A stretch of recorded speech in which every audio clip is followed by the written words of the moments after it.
Olá, tudo bem? Vocês podem ver aqui, minhas filhas criaram este cenário para mim, né? Ficou melhor, você não acha? É que às vezes a gente precisa de alguns toquezinhos, para não dizer muitos, né? Nada como as filotas da gente, né? Obrigado, Darinha. Obrigado, Keilinha. Vem cá, você também. Obrigado a minha esposa e a minha mascotinha que está aqui perturbando, pedindo para aparecer no nosso canal, tá bom? Hoje eu quero falar para vocês sobre uma oração respondida, sobre Deus atentar para as nossas necessidades. Eu quero compartilhar com você essa linda experiência. Mas vai lá, se inscreve no nosso canal, tá bom? Dá um clique lá no sininho, quando chegar vídeo novo aqui você vai estar sabendo. Valeu? E aí, Miri? Hã? Vamos ler Salmo 139, versos 7 e 8. Para onde poderia eu escapar de teu espírito? Para onde poderia fugir da tua presença? Se eu subir aos céus, lá estás. Se eu fizer a minha cama na sepultura, também lá estás. Tem um software que me encanta bastante. O Google Earth. É um programa de computador que foi desenvolvido pelo Google. E ele tem a função de apresentar imagens do planeta Terra. São imagens tridimensionais. Este programa, por exemplo, permite a gente girar as imagens, marcar os locais que você conseguiu identificar para poder visitar depois. É bem interessante. Você pode, por exemplo, medir a distância entre dois pontos e até mesmo você pode ter uma visão tridimensional de uma determinada localidade. Você vê as imagens. O governo sul-coreano ele protestou contra o Google, alegando que aquelas imagens do Palácio Presidencial de Seul, que foram disponibilizadas no Google Earth, seriam de total importância para os inimigos, os norte-coreanos, que já há algum tempinho eles estão tentando localizar o chefe de Estado da Coreia do Sul. Vigilância. Parece que estamos sendo controlados. Hoje em dia, a impressão é de que você tem olhos sobre cada um de nós. Nós temos olhos sobre cada um de nós. Os criminosos estão mais atentos a sistemas de monitoramento.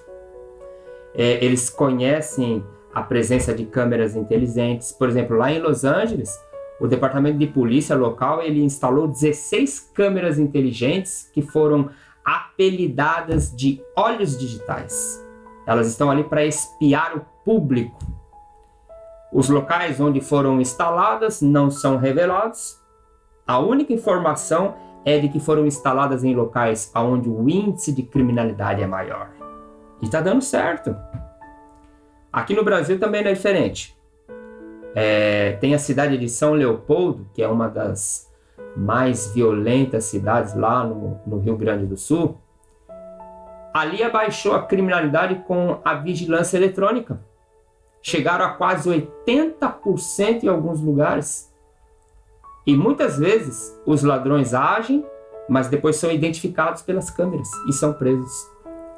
No entanto, é um olhar frio da tecnologia, que só vê o lado obscuro das pessoas.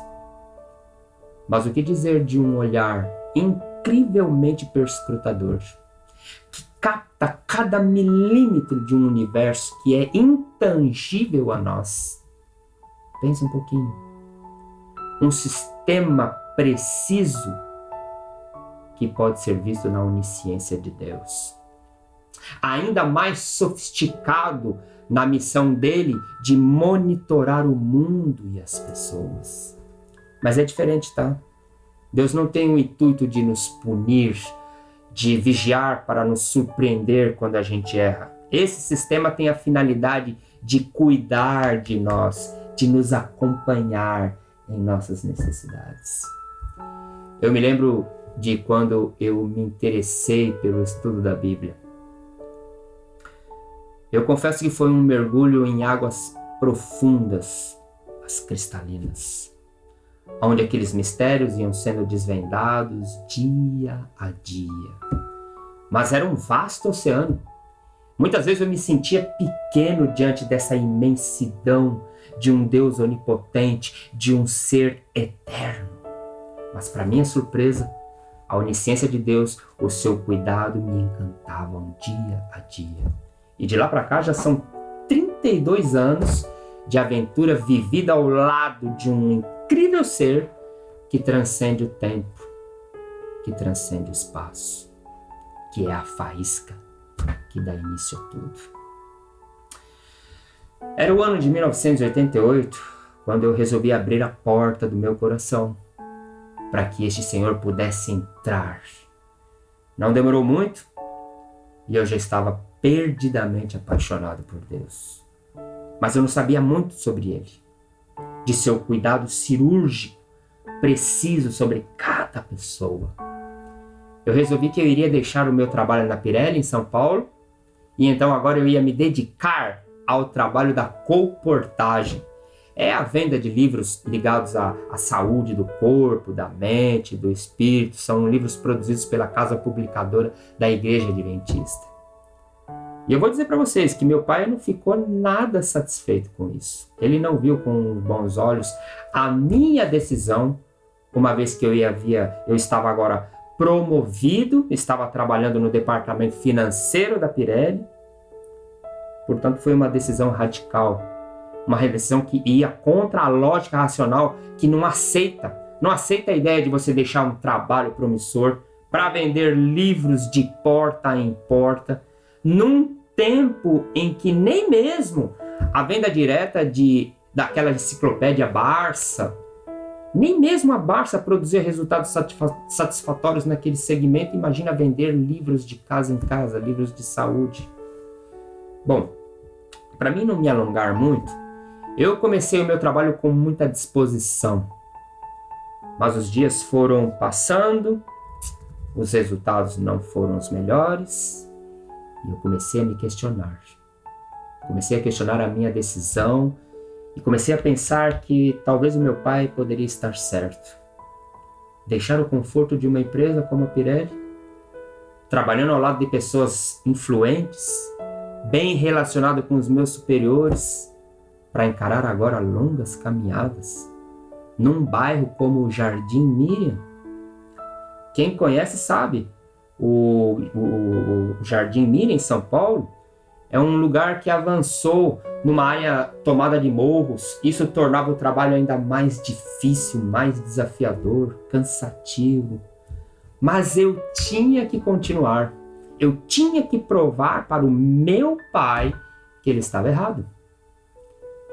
E em meu primeiro mês de trabalho, a minha margem de lucro foi muito pequena. Isso começou a testar a minha fé. Nesse tempo, a gente ia ter um treinamento num hotel fazenda lá na cidade de Guaratinguetá. Ali, quando eu comecei a ver os resultados de vendas de alguns companheiros da colportagem, eu comecei a me sentir pequeno, eu comecei a me sentir muito incapaz. E a essa altura, eu já começava a duvidar de mim mesmo, já começava a duvidar até mesmo desse chamado. Mas e se este trabalho foi um chamado de Deus? Eu precisava saber. Na segunda noite, após os treinamentos, a gente se recolheu para os chalés. E estava lá, deitado, na minha cama. Não tinha certeza de mais nada naquela altura. Então eu resolvi que eu ia brigar com Deus. Eu peguei uma cadeira, aquelas tipo cadeira de praia, subi uma colina descampada numa madrugada fria, mas o céu era inexplicável. Eu estava cara a cara com Deus para reclamar dele as suas promessas. Eu penso que Deus foi muito paciente comigo. Ele me ouvia enquanto eu ficava ali apresentando os meus argumentos. Meus olhos estavam voltados para ele e a sensação que eu tinha era de que ele estava ali atento às minhas palavras. É como se ecoasse no coração de Deus cada palavra minha. E eu não parei de falar até me dar por satisfeito. Mas agora então era a hora de ouvir. Eu me silenciei. Dai ouvidos à minha voz, e eu serei o vosso Deus. E vós sereis o meu povo. Andai em todo o caminho que eu vos ordeno, para que vos vá bem. Jeremias 7, 23. As palavras dos palestrantes começaram a vir na minha mente de uma forma muito clara. As ideias foram se ajustando, as peças foram se encaixando e eu comecei a vislumbrar uma oportunidade real de trabalho.